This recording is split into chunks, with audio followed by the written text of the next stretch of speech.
Hello everyone, how are you all. Yes, जिसकी हमें बहुत दिनों से बहुत टाइम से इंतज़ार था वो आज का ये वीडियो, ये इम्पॉर्टेंट चैप्टर जिसका बहुत सारे लोग इंतज़ार कर रहे थे, मुझे मैसेज भेज रहे थे, कमेंट में भी आ रहा था कि सर वेक्टर अलजेब्रा और 3D ज्योमेट्री के आप वन शॉट्स कब बनाने वाले हो, क्योंकि ये 3D ज्योमेट्री, हाँ वेक्टर अलजेब्रा आपने पिछले वाले वीडियो में देख लिया होगा। अभी उसके बाद 3D ज्योमेट्री का ये इंपॉर्टेंट वीडियो जिसमें बहुत सारे छोटे छोटे कंसेप्ट्स है। MCQ के लिए, VSQ के लिए तो इम्पॉर्टेंट है ही, सब्जेक्टिव के लिए भी ये बहुत ही इंपॉर्टेंट है और आगे के कोई भी सालों में आप जाओगे वहाँ पे भी ये 3D ज्योमेट्री का बहुत बड़ा यूज आने वाला है। सो चलिए आगे बढ़ते हैं हम हमारे 3D geometry one shot video के साथ। फर्स्ट ऑफ ऑल मैं आपको एक चीज़ बता रहा हूँ कि आपकी जो NCERT टेक्स्ट बुक है वो मैं इस चैप्टर में फॉलो इतना नहीं करता हूँ, उसके फॉर्मूला के जो सिंबल्स है वो मैं थोड़े बदल देता हूँ, क्योंकि अलग अलग नेशनल लेवल बुक्स अलग अलग क्राइटेरिया के साथ मैंने एक कंबाइंड मेरा एक वन शॉट का मैं वीडियो आपको दे रहा हूँ। कहीं पे आपको ऐसा लगे कि सर ने सिंबल क्यों ऐसे लिया है, तो एक जनरल सिंबल जो मैं सालों से पढ़ा रहा हूँ मेरे बच्चों को यहाँ ऑफलाइन क्लासेस में, और वही सिंबल मैं आपको ऑनलाइन में भी देने वाला हूँ। तो ज़रा भी घबराइए मत, कोई ऐसा नहीं है कि ये यहाँ पे अलग है और आप पेपर में एग्जीक्यूट करोगे तो अलग हो जाएगा, नहीं, कुछ भी नहीं है। सालों से मैं ये पढ़ा रहा हूँ, यही कंसेप्ट के साथ जा रहा हूँ और पूरा ये चैप्टर क्रैक हो ही जाता है, ठीक है। लेकिन आज के इस वीडियो में थोड़ा आपको पेशेंस रखना पड़ेगा, ध्यान से ये वीडियो देखना पड़ेगा, क्योंकि बहुत ही छोटी चीज़ें आने वाली है और मैं बहुत ही बारीकियों के साथ आपको ये कंसेप्ट पूरा क्लियर करवाऊंगा, ठीक है। तो चलिए आगे बढ़ते हैं। There are the two parts in this chapter, एक है लाइन, एक है प्लेन। पूरा हम लाइन के बारे में समझेंगे, ठीक है, उसके बाद में प्लेन के बारे में समझेंगे। अभी लाइन जो है, यहाँ पे लाइन जो है वो 3D ज्योमेट्री यानी वेक्टर अलजेब्रा के साथ हमें लाइन को पढ़ना है। जो हम कोऑर्डिनेट ज्योमेट्री में लाइन, स्ट्रेट लाइंस पढ़े थे, ठीक है, वो यहाँ पे कंसेप्ट नहीं आएगा। तो first of all starting with line, समझिए। अभी कोई एक कोऑर्डिनेट ज्योमेट्री का प्लेन है, 3D डायमेंशन का प्लेन है XYZ। अभी लाइन चाहिए तो मुझे एटलीस्ट 2 पॉइंट चाहिए। तो मान लो कि भाई मैं एक A पॉइंट लेता हूं और एक जनरल पॉइंट P ले रहा हूं। जो जनरल पॉइंट है उसका है vector R vector, position vector, यानी उसको हम लेते हैं XYZ, ठीक है। यस, A पॉइंट है, इसका पोजीशन वेक्टर है ABC। अभी मान लो मुझे AP लाइन फाइंड करनी है, यानी कि A और P में से मेरी लाइन जा रही है और AP लाइन का इक्वेशन फाइंड करना है, ठीक है, वेक्टर इक्वेशन। तो लाइन के साथ मेनली एक जुड़ा रहता है मेन कंसेप्ट, वो है डायरेक्शन। ये हमारा हीरो है लाइन के लिए, ठीक है, उसका सिंबल है L वेक्टर, उसको हम LMN भी बोल सकते हैं। इसके लिए मैंने पिछले वाले वेक्टर अलजेब्रा का वीडियो पढ़ाया था, तब डायरेक्शंस, रेशियो, कोसाइंस के बारे में बात की थी, वही कंसेप्ट है, ठीक है। क्योंकि कोई भी लाइन को एक डायरेक्शंस चाहिए, तो मान लो कि एक डायरेक्शन वेक्टर आपको एज ए रेफरेंस दिया हुआ है, तो हम ऐसे लिख सकते हैं AP is equals to L vector, ठीक है। लेकिन अभी AP और L सेम नहीं है, one type of collinear vectors है, ठीक है। तो हम इसको लैम्बडा के साथ जाएंगे। लैम्बडा कोई हमारा रियल नंबर है, ठीक है। लैम्बडा के जगह पे आप कोई भी स्केलर पोर्शन म्यू है, K है, कोई भी लिख सकते हो। AP यानी R bar minus A bar is equals to lambda A bar. So this is your very important formula, इसको बोलते हैं वेक्टर इक्वेशन ऑफ लाइन। क्या बोलते हैं? वेक्टर इक्वेशन ऑफ लाइन, ठीक है। अभी इसको हम कोऑर्डिनेट्स दे देते हैं प्लस लैम्बडा LMN, ठीक है, बढ़िया। चलिए, सो x माइनस A, यहां पे आप करो y minus B Z minus C is equals to lambda L lambda M lambda N, ठीक है। कंपैरिजन करते हैं अभी, चलो यहाँ पे करूँगा, बहुत ही इंपॉर्टेंट कंसेप्ट आ रहा है हमारे यहाँ पे। x minus A is equals to lambda M, X y minus B is equals to, sorry यहाँ पे लैम्बडा एल एन एन है, y minus Z minus C is equals to lambda N. अभी lambda को same रखो और L M N को divide करो, यानी लैम्बडा हमारा सेम आ गया। So x minus A upon L, y minus B upon M, z minus C upon N. This is also the equation of line, लेकिन इसको बोलते हैं कार्टेशियन इक्वेशन ऑफ लाइन। क्या बोलते हैं इसको? Cartesian equation of line. So दो concept आ गए, एकदम शांति से पढ़ना, एकदम शांति से देख लेना, कोई भी चीज में बाकी नहीं रखने वाला हूं इसमें, ठीक है। सो ये है हमारा vector equation of line, this is our Cartesian equation of line. Done. चलिए आगे बढ़ते हैं, नेक्स्ट में जाते हैं हम। नाउ अभी इक्वेशन कैसे आया वो समझ लिया, अभी तो आपको सिर्फ इक्वेशन ही याद करना है। मैंने डिस्क्रिप्शन बॉक्स में आपके नोट्स की पीडीएफ रख दी है, नोट्स तो आपको मिल जाएगी, लेकिन नोट्स के साथ साथ टाइप ऑफ क्वेश्चंस इस वीडियो में मैं थोड़ा अलग से जा रहा हूं, सिर्फ फॉर्मूला और कंसेप्ट नहीं दे रहा हूं, कैसे टाइप्स के क्वेश्चंस आते हैं वो भी बोल रहा हूं। तो फर्स्ट ऑफ ऑल तो सिंपल भाई, आपको कोई पॉइंट दे दे एंड डायरेक्शन दे दे, तो वेक्टर इक्वेशन बोलो या कार्टेशियन इक्वेशन बोलो, आपको आ जाएगा। सिंपल वैल्यू पुट करो, आंसर लाओ। दूसरा, अगर ए एंड बी पॉइंट बोले सिर्फ, यानी कि फाइंड द वेक्टर इक्वेशन या cartesian equation of line passing through A and B, तो क्या करना है? तो मैंने पहले ही बोला हमारा मेन हीरो कौन है? डायरेक्शन। डायरेक्शन आना चाहिए, पॉइंट तो हो गए, तो डायरेक्शन इज लाइक, इसको फाइंड करने के लिए आप कर दो, ए बी करो या बी ए करो, कोई भी करो, लेकिन ए बी कर दो, यानी position vector of B minus position vector of A. तो पॉइंट कौन सा लोगे? ये वाला ले लो, यानी हमारा फिर वेक्टर इक्वेशन आ गया। तो ऐसे टाइप्स के क्वेश्चंस आपको पूछे जाते हैं। Next, conversion. कन्वर्जन क्वेश्चंस यानी क्या? वेक्टर टू कार्टेशियन पूछ सकते हैं या कार्टेशियन टू वेक्टर्स भी पूछ सकते हैं, ठीक है, सिंपल है। कार्टेशियन ज्यादातर यूजफुल होता है, यानी x माइनस ए बाय बी। अभी एक चीज याद रख लो भाई, कि थोड़े मैं आपको एक कंसेप्ट के साथ समझाता हूं। मान लो अगर नीचे जीरो आता है, तो आप बोलोगे सर मैथ्स में तो रूल है, डिवीजन में कभी जीरो नहीं आता है। तो ये वो वाला डिवीजन नहीं है, ये रेशियो एंड प्रोपोर्शनेट का जीरो है। तो रेशियो एंड प्रोपोर्शनेट में जीरो आ सकता है। तो इसका जो पॉइंट है, सो मान लो कि x minus A, y minus B, z minus C के आप कंपेयर कर रहे हो, तो 2 माइनस 3 और 3 लेना पड़ेगा, और डायरेक्शन है 1 2 एंड 0, ठीक है, ठीक है। ऐसा भी हो सकता है। कई बार आपको पैरामेट्रिक में भी पूछ सकते हैं भाई 2 plus 4t, y is equals to 3, z is equals to minus 2 minus t, ऐसे बोल सकते हैं। t एक आपका कोई पैरामीटर है, यहाँ पे लैम्बडा है, t भी पूछ सकते हैं, s भी पूछ सकते हैं, आपके क्वेश्चंस है। तो अलग अलग टाइप्स के क्वेश्चंस पूछ सकते हैं। तो इसको कार्टेशियन में घुमाओ, वेक्टर के में घुमाओ, दोनों में हम कन्वर्ट कर सकते हैं। लेकिन यहाँ पे मुझे पहले तो कार्टेशियन में करना पड़ेगा। t को सब्जेक्ट बनाओ, ठीक है, t को सब्जेक्ट बनाओ।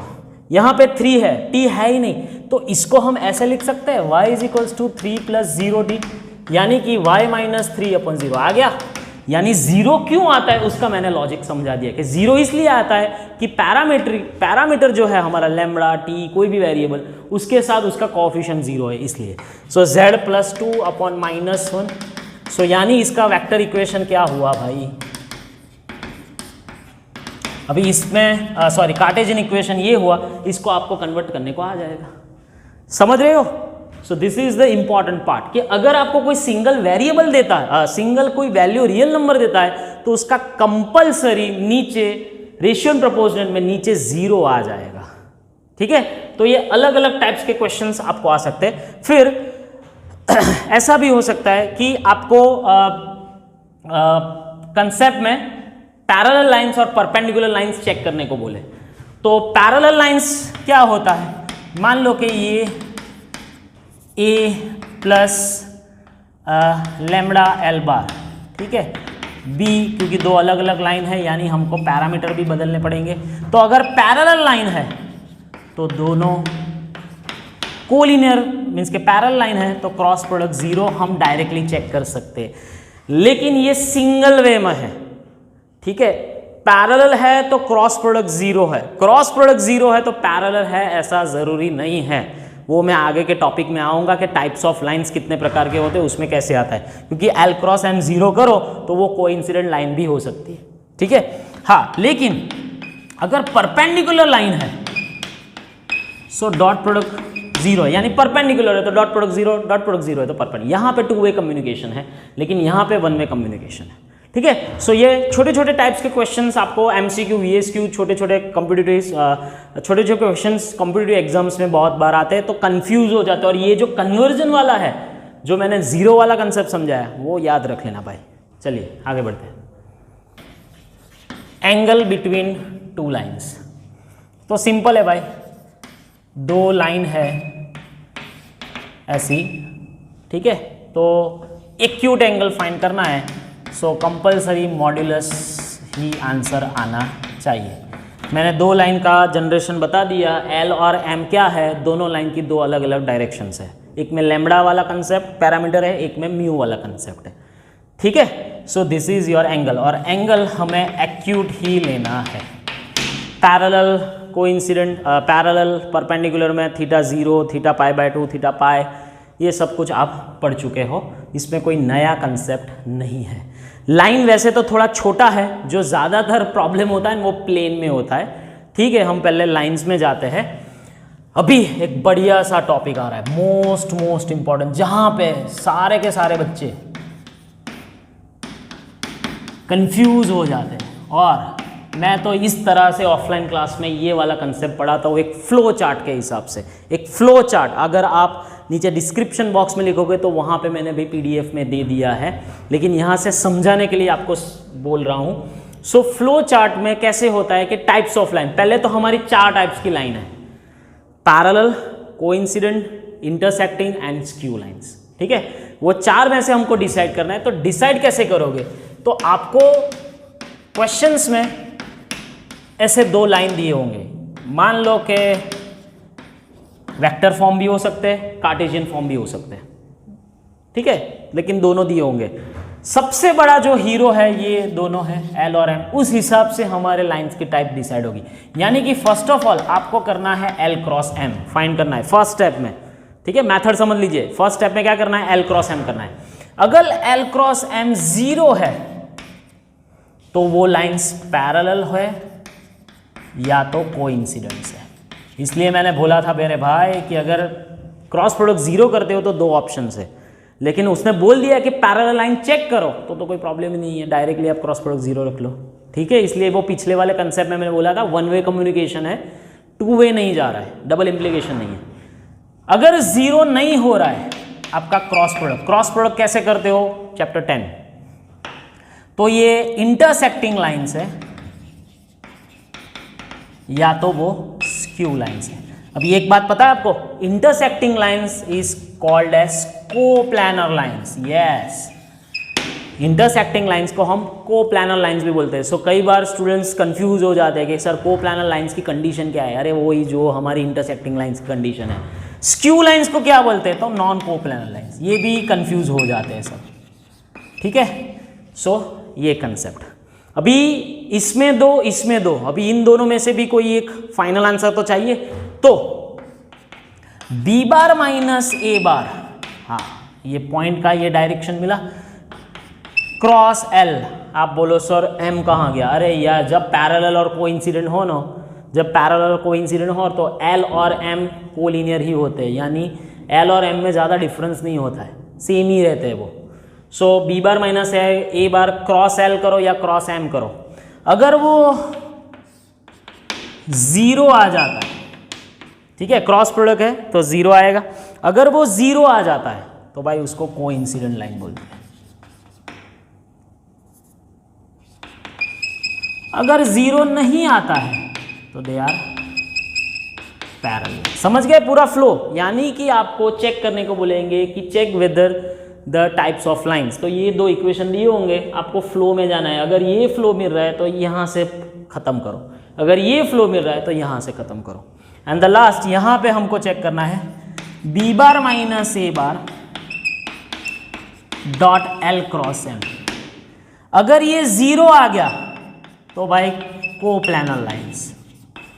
अगर ये नॉन जीरो आया, यस यहाँ पे मैंने वेक्टर लिखा है और यहाँ पे 0 0 स्केलर लिखा है, क्यों भाई, बीच में डॉट प्रोडक्ट है, सो 0 नहीं आया तो नॉन कोप्लानर लाइन। समझ गए रे भैया? अरे ओ भैया, intersecting, skew, parallel and coincident, 4 line का पूरा एक ग्रुप है। ठीक है, होप आपके क्वेश्चंस है वो सॉल्व करोगे, आपको आ जाएगा। आगे बढ़ते हैं नेक्स्ट टॉपिक के साथ। बढ़िया सा topic, perpendicular distance. Perpendicular distance अभी इसमें 2 तरह के हैं। एक पॉइंट है P, इसका पोजीशन वेक्टर है P बार, और ये लाइन है R equals to A plus lambda L। तो मुझे ये पॉइंट से ये परपेंडिकुलर डिस्टेंस चाहिए। एक ये कंसेप्ट जैसे हम स्ट्रेट लाइन में करते थे, याद है? और दूसरा है 2 पैरेलल लाइंस, यानी कि एक लाइन है A प्लस लेमड़ा L, दूसरा है B प्लस म्यू M। ओ, आप बोलोगे सर बदल गया, आप यहाँ पे L भी लिख सकते हो, क्यों? पैरेलल लाइन से तो डायरेक्शन सेम ही होगी, लेकिन पॉइंट्स अलग अलग हो गए। और तीसरा है स्क्यू लाइंस। अभी स्क्यू लाइंस तो हम ड्रॉ नहीं कर सकते, लेकिन 2 अलग अलग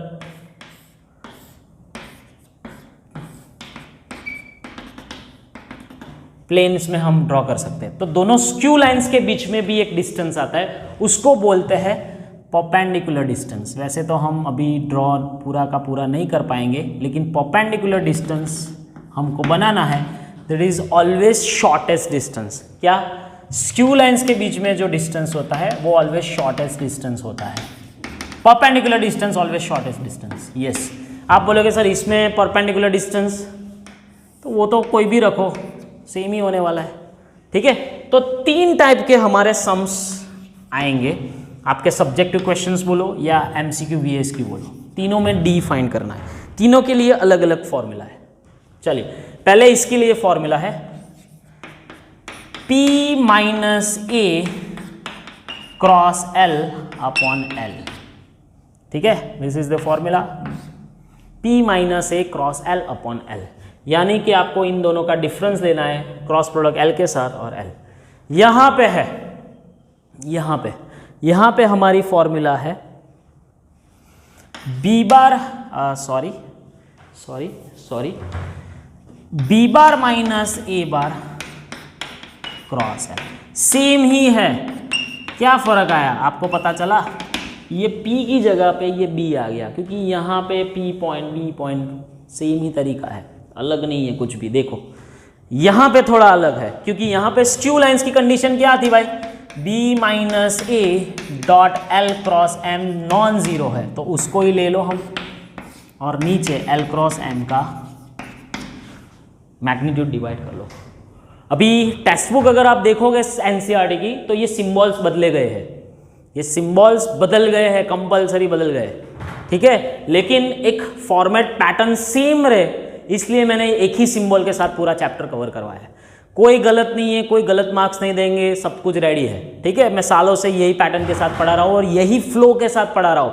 टेक्स्ट बुक में फ्लो नहीं है, इसलिए मैंने अपना मटेरियल बनाया हुआ है, अपने ऑफलाइन क्वेश्चंस क्रिएट किए हुए हैं जो सॉल्व करवाता हूँ, और उस हिसाब से मैं आपको ये वीडियो का 1 शॉट भी दे रहा हूँ।